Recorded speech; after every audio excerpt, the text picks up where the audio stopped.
Hola, ¿qué tal compañeros? Me tocó hablar sobre la formulación de los objetivos de aprendizaje. Voy a iniciar con un punto específico donde habla acerca de que la concepción de aprendizaje determina la naturaleza de los objetivos.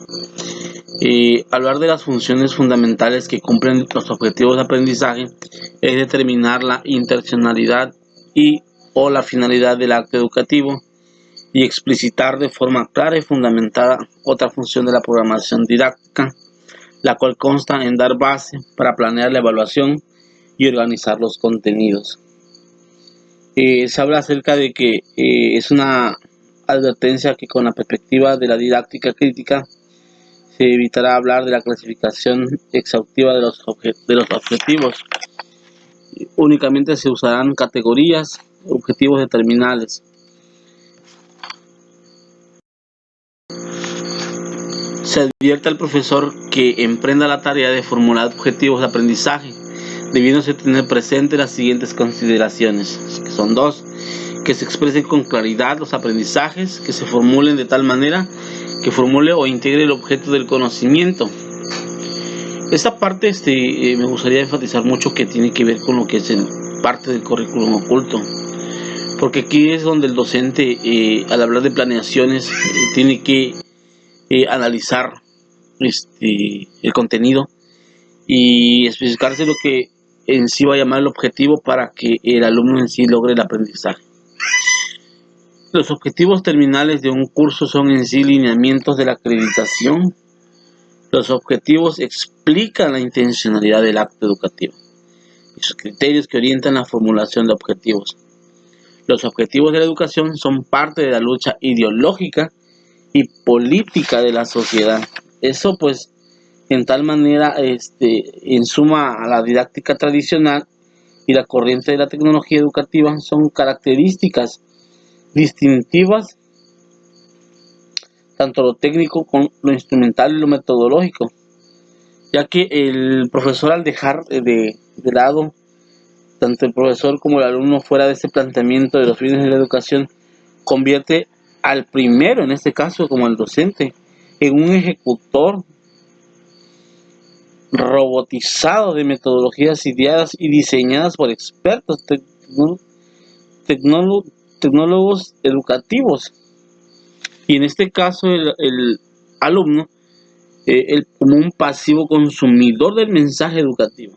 Eso quiere decir de que de cierta manera los contenidos ya vienen como una forma robotizada. Es ahí donde el docente tiene que estar de la mano con el alumno para lograr los objetivos de ese contenido. Es por eso que es muy importante trazar el contenido principal y tener como objetivo un aprendizaje de calidad. Al hablar de selección y organización del contenido en el contexto de la didáctica crítica, tradicionalmente la selección y organización de los contenidos de asignaturas son las que integran los planes de estudio de las carreras de enseñanza superiores. Esto ha constituido una tarea casi exclusiva del profesor, que cuenta con mayor experiencia de cuerpos técnicos o del titular de la cátedra respectiva, por lo cual los contenidos confrontan serios problemas en su determinación. Dada la importancia del contenido, el profesor y el alumno deben de participar en su determinación. Parte de la crisis que vive la educación actual radica en su contenido, que es lo que estábamos hablando de hace rato, en el cual el contenido viene robotizado. Es por eso que el docente tiene que acoplar, tiene que bajar los contenidos, hablando del currículum, parte del currículum oculto, ya que los contenidos son la columna vertebral de planes y programas de estudio, por lo cual las concepciones positivistas fragmentan el contenido. El contenido educativo comporta toda la problemática pedagógica, por eso el conocimiento confronta determinaciones políticas. Aquí hay una parte donde se enfoca lo que es en Manacorda, donde apunta que el problema del contenido de la enseñanza es muy complejo, ya que comporta prácticamente la problemática pedagógica, lo que el maestro enfrenta ya en el campo. Eso quiere decir de que bien puede ser una estructura, pero si esto posibilita o estanca más allá del contenido, ayuda a favorecer todo lo que en sí se está trabajando. El problema del conocimiento, por sus múltiples determinaciones, e implicaciones políticas e ideológicas convierten al contenido en una verdadera encrucijada cuyo análisis, enfoque y metodología es para tratarlo, donde confronta carencias, dificultades, limitación aún hoy en día. Planeación de situaciones de aprendizaje. Los planes y programas de estudio necesitan someterse a continuas revisiones y actualizaciones. En toda práctica docente subyacen diferentes concepciones, mismas que orientan a la práctica educativa en general y el proceso de enseñanza-aprendizaje. Es en esa parte donde el aprendizaje es considerado solamente como modificación de conducta de las actividades de aprendizaje, ya que son vistas como un elemento más de la instrumentación, pero no analiza el papel fundamental que desempeñan en la consecución del aprendizaje. Esto quiere decir que la planeación pasa por distintas situaciones de aprendizaje. Es ahí donde el docente debe dejar esa robotización y enfocarse en sí, en su perspectiva analítica y crítica, ya que es ahí donde vamos a dejar esa robotización de la educación tradicional, y es donde el maestro también tiene que ser una parte innovador, tiene que ser muy analítico.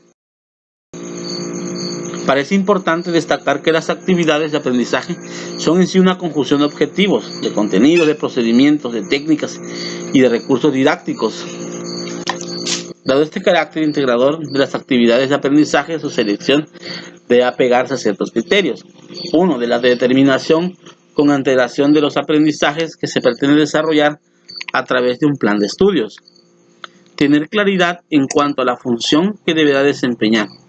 Incluir en ella diversos aprendizajes, en este caso como lo es la lectura, la redacción, la observación, la investigación, el análisis, etc. Incluir formas también metódicas del trabajo individual. Favorecer en sí la transferencia de la formación, de la información. Ser apropiados a nivel de la madurez. Todo esto en sí generar en los alumnos sus actitudes para seguir aprendiendo. Es por ello que suena importante una palabra que en sí determina muchas cosas.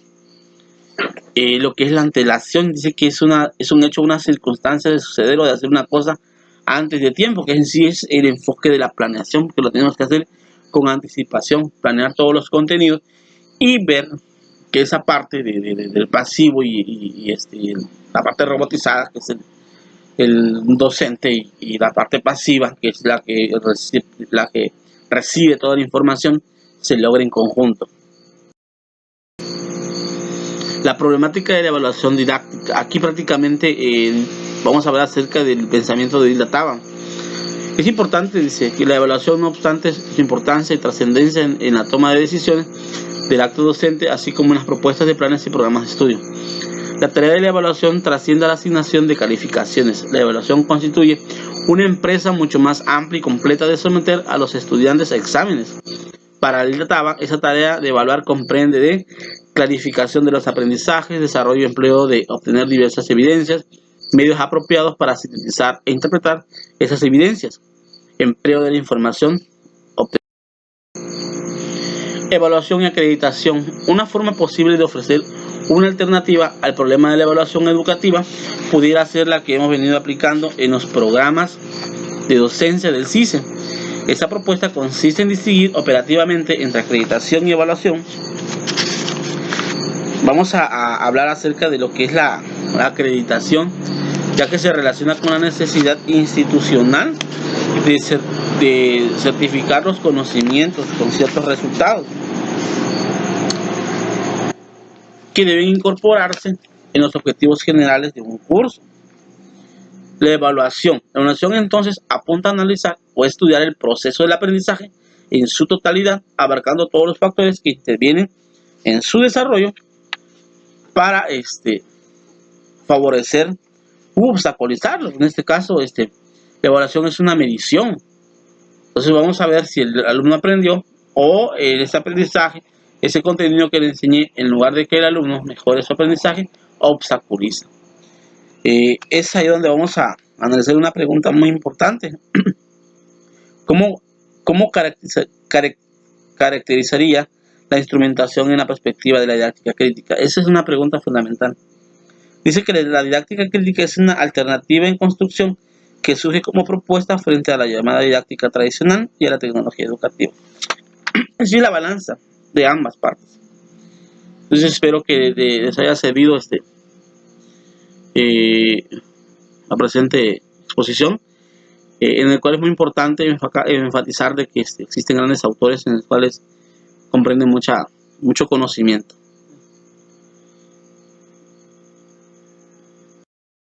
Por lo consiguiente, es muy importante que mejoremos esta parte como parte analítica.